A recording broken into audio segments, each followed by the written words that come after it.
Olá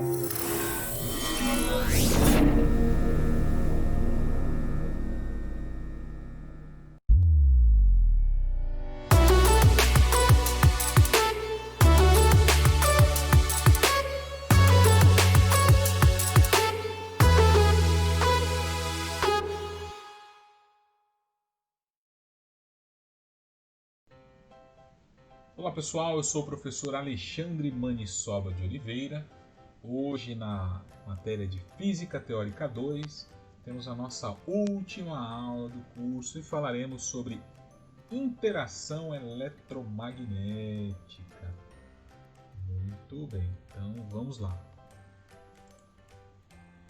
Então, estas são as interações fundamentais da natureza, são basicamente constituída por 4 forças de interações, força de interações fundamentais, sendo a força nuclear forte, cuja intensidade é igual a 10.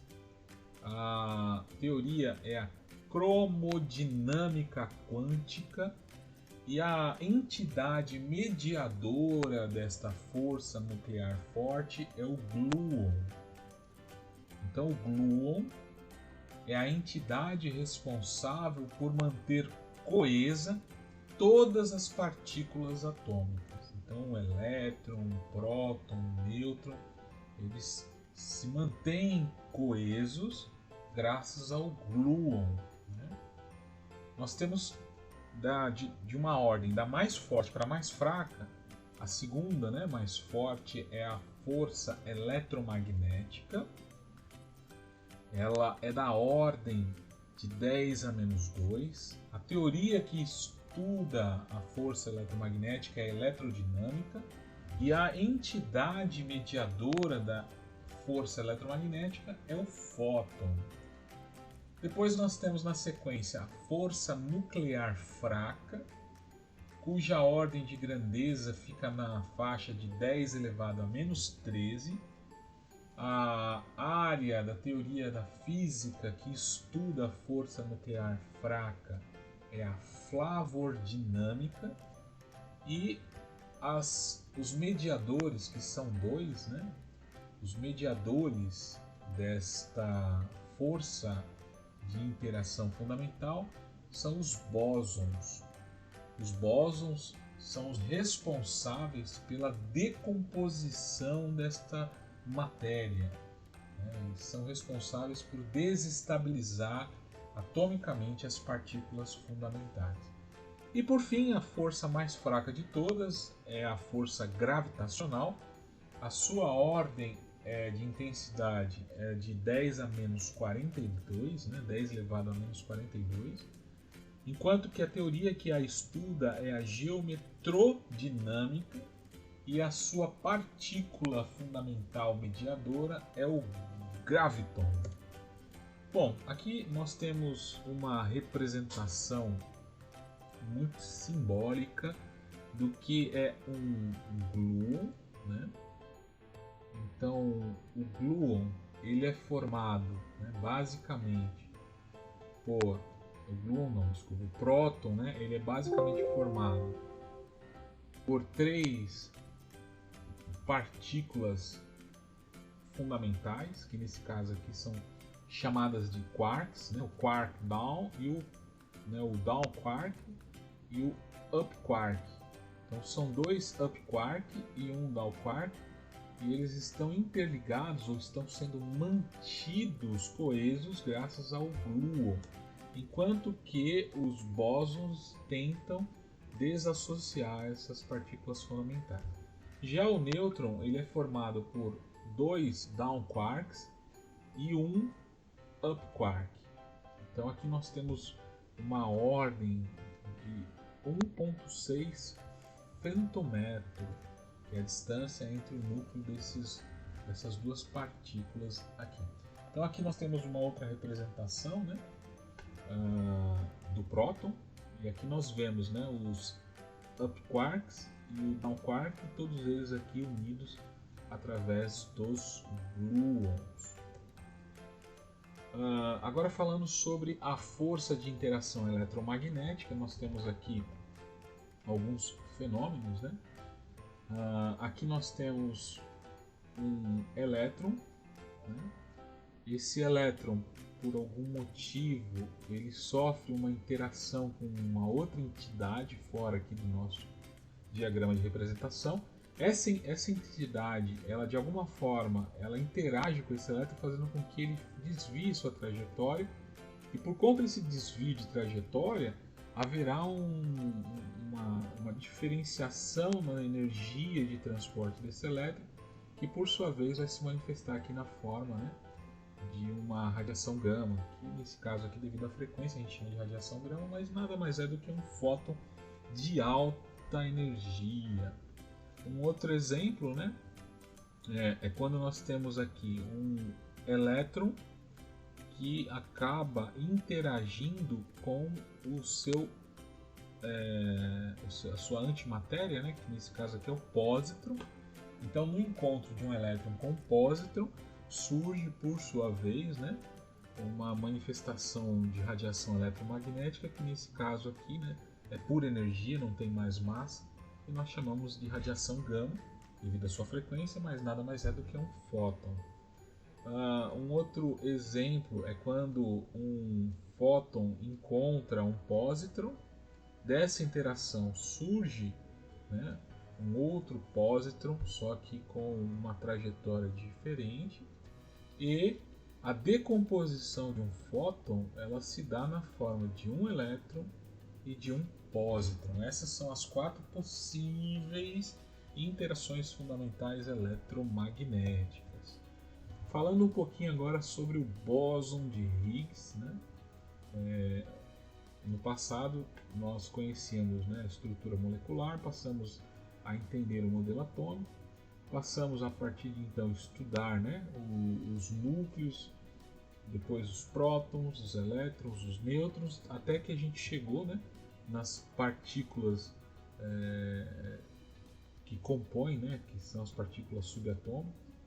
Nós temos então aí o bóson de Higgs, que são essas partículas responsáveis, né, por atacar essas prótons, nêutrons, e através da força nuclear fraca promover, né, a decomposição desses núcleos, né?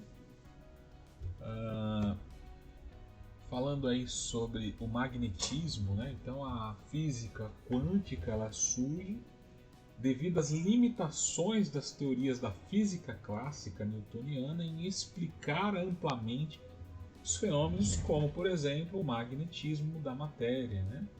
Hoje a gente bem sabe que o magnetismo da matéria está intrinsecamente ligado aos movimentos dos elétrons no interior da matéria.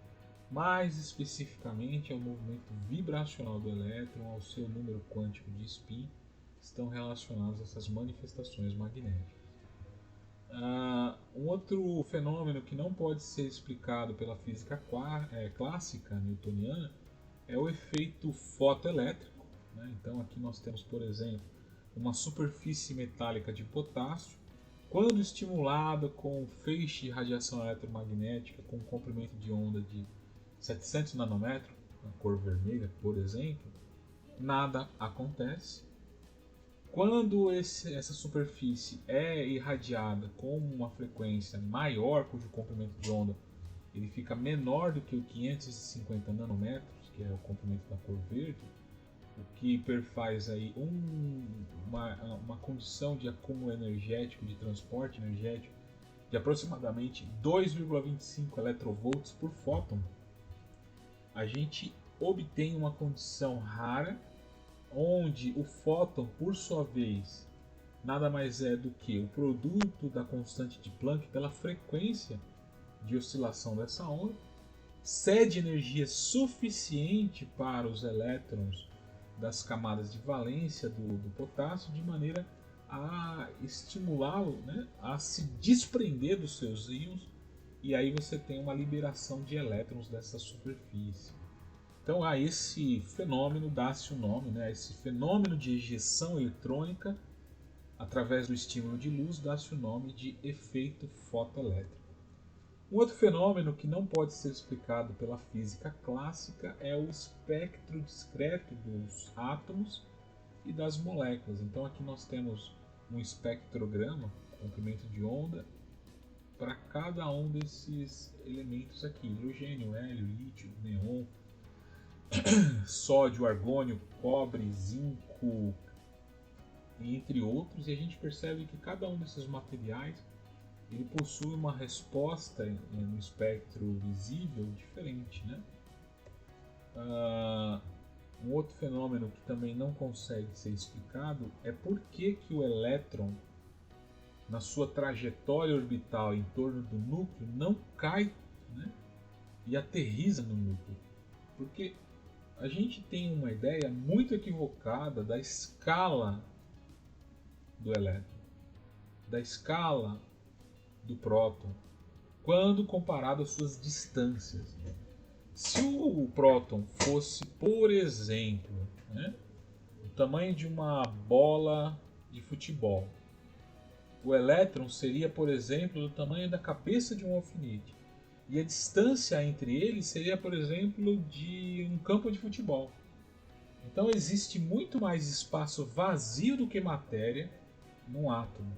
Então esse erro de dimensão, de escala que nós temos, nos leva a acreditar que a física clássica é suficiente para explicar os fenômenos das interações, né, das partículas atômicas e subatômicas. Então, uma pergunta como por que o elétron ele não cai, né, já que ele está em órbita aí do núcleo, por que ele não cai e aterriza no núcleo, né?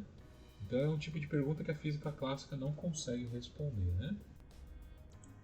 Então aqui nós temos uma relação, né, nesse gráfico, número de prótons por número de nêutrons, né? Para números muito baixos, praticamente não existe essa decomposição, enquanto que para números elevados, essa decomposição é suficientemente grande.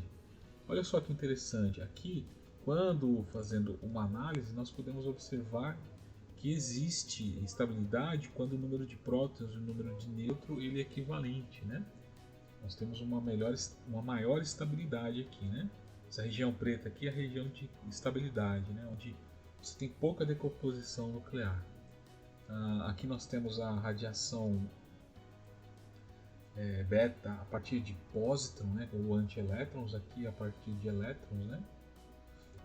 Aqui nós temos a região estável, como dito, né? Então a radiação alfa é quando você tem a decomposição do núcleo, fazendo com que um pedaço do núcleo seja ejetado, né? Você tem a radiação beta mais, que é quando você tem um pósitron sendo ejetado do núcleo, e beta menos, quando você tem um elétron sendo ejetado do núcleo. Você tem a radiação gama, quando fótons em alta frequência são ejetados no núcleo. Se essa frequência aumenta consideravelmente, passa para raio-x, e se continua elevando, né, você pode ter aí a ejeção de nêutrons, né? Então esses são os diferentes tipos de radiações que você vai ter aí ejetando do seu núcleo devido à instabilidade nuclear promovida pela força nuclear fraca. E conforme esse número atômico aumenta, você chega num ponto crítico onde não há mais essa estabilidade verificável, né? Então o teste, né, de penetração ele é feito a partir da exposição de algumas camadas de superfície de materiais distintos a esse tipo de radiação. Então uma fina folha de papel é o suficiente para bloquear a radiação alfa, enquanto que uma placa de madeira consegue bloquear a radiação alfa e beta. Uma placa de concreto, aço, né, outros materiais metálicos, chumbo, concreto não, chumbo, você tem aí condições de parar a radiação alfa, beta, raio-x e raios gama, né? Enquanto que a radiação por nêutrons, né, ela só pode ser parada por concreto e água, sobretudo água pesada, né, por ter mais capacidade de se manter na presença dessa radiação, né? O interessante é observarmos que, na ausência de uma física que explicasse, né, a partir da física clássica esses fenômenos, surgem, né, então os indagadores, né, pesquisadores que indagavam esses fenômenos e apresentavam hipóteses. Então surge a hipótese de Planck, né, da radiação do corpo negro. Então Max Planck ele impôs uma hipótese de que restringia a emissão de energia a quantidade inteiras de energia baseado no número inteiro e da constante que ele determinou como constante de Planck, que é 6,626 vezes 10 a menos 34 joules por segundo, vezes a frequência da radiação, né? Então, ele chega então a essa equação que a energia é igual a um número inteiro vezes a constante de Planck vezes a frequência. Então a gente observa que a energia ela é proporcional à frequência, assim como ela é proporcional ao número inteiro e à constante de Planck. Ao produto da constante de Planck pela frequência nós damos o nome de quantum, que posteriormente passou a ser chamado de fóton. Quantum vem de quantizável, energia quantizável. Ou seja, ao contrário de que se pensa, na natureza a energia não é analógica, contínua, ela é discreta através de quântons, ou seja, de pacotes inteiros de energia. Então, a partir da hipótese de Planck da radiação do corpo negro, surge a lei da radiação de Planck, que vai ser a intensidade de radiação em função, né, do comprimento de onda, vai ser igual a essa equação, onde nós temos ali a velocidade da luz, a constante de Boltzmann e a frequência de radiação eletromagnética. Então, essa lei de radiação de Planck, né, ela dá origem também, né, à explicação do efeito fotoelétrico, como apresentado anteriormente, né, onde ao incidir sobre uma superfície de metal a radiação eletromagnética, pode-se promover o desprendimento, né, e a ejeção de elétrons dessa superfície. Então esse é o efeito fotoelétrico. Os elétrons que foram arrancados são chamados de fotoelétrons. O efeito fotoeletrônico ele deu a Albert Einstein, né, as condições ideais para que ele pudesse deduzir o seu, digamos assim, a sua maior descoberta, né, que foi o estudo da energia a partir da análise do estudo fotoelétrico. Inclusive ele recebeu até um prêmio Nobel por conta disso, né? Não foi devido à teoria da relatividade. Então ele deduziu o efeito fotoelétrico levando em conta a quantização da energia. Então um fóton da radiação incidente ao atingir o metal é completamente absorvido por um único elétron, cedendo-lhe a sua energia, que é igual ao produto da constante de Planck pela frequência de radiação.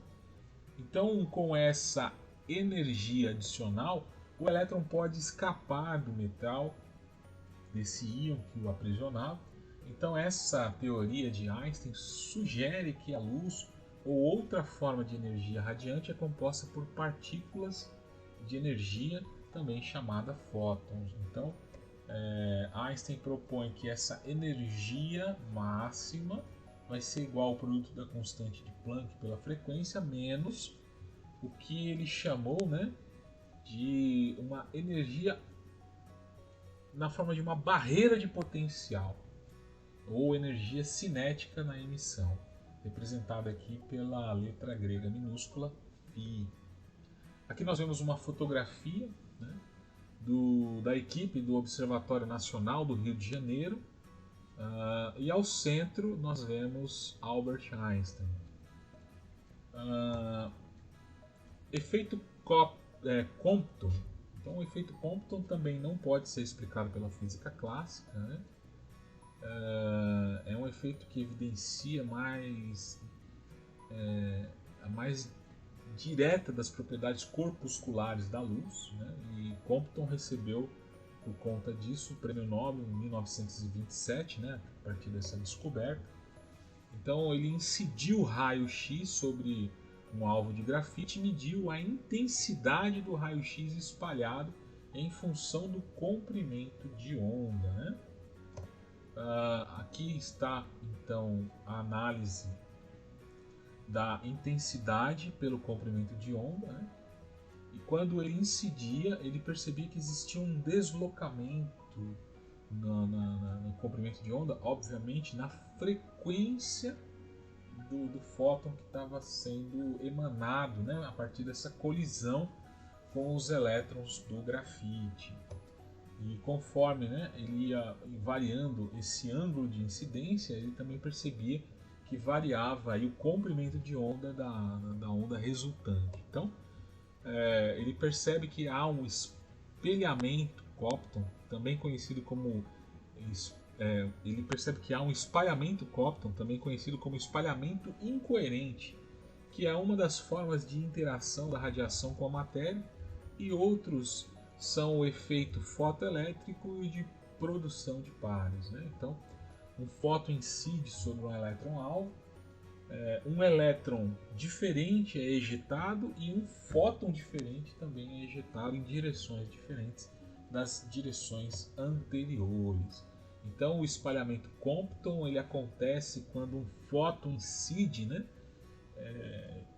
Um fóton incidente ele choca-se inelasticamente com um elétron do átomo sendo espalhado, possuindo energia menor que a original. Então, veja bem, você tem um fóton, ele colide com um elétron, esse elétron dá origem a um outro elétron numa outra direção e a um outro fóton numa outra direção. Como assim, professor? Vale a pena lembrar que um fóton é a composição de um elétron com um antielétron, que é o pósitron. Quando há colisão, é possível que esses dois elétrons se fundam, um terceiro elétron surja, né, e a combinação desse resíduo eletrônico mais o pósitron resultante vai dar origem a um novo fóton, que por sua vez nada mais é do que por energia, né? Só que a gente observa que, apesar de ser energia, tem essa dualidade, né, da sua natureza, por conta que o fóton sendo energia colidindo com o elétron na forma de matéria gera um novo fóton e um novo elétron em direções diferentes, o que prova que a energia perdida é transferida para o elétron, que é ejetado com ganho de energia cinética. Então é isso aí, pessoal. Chegamos ao final da aula de hoje e no final da nossa última aula do curso de Física Teórica 2 para o curso de Engenharia de Controle e Automação. Eu agradeço imensamente a atenção de vocês ao longo desse semestre. Peço que vocês acompanhem aí no Moodle, que é o ambiente virtual de aprendizado, os exercícios relacionados a essa aula. E na próxima aula nós teremos a nossa prova. Então estudem bastante e nos encontramos na próxima aula. Muito obrigado!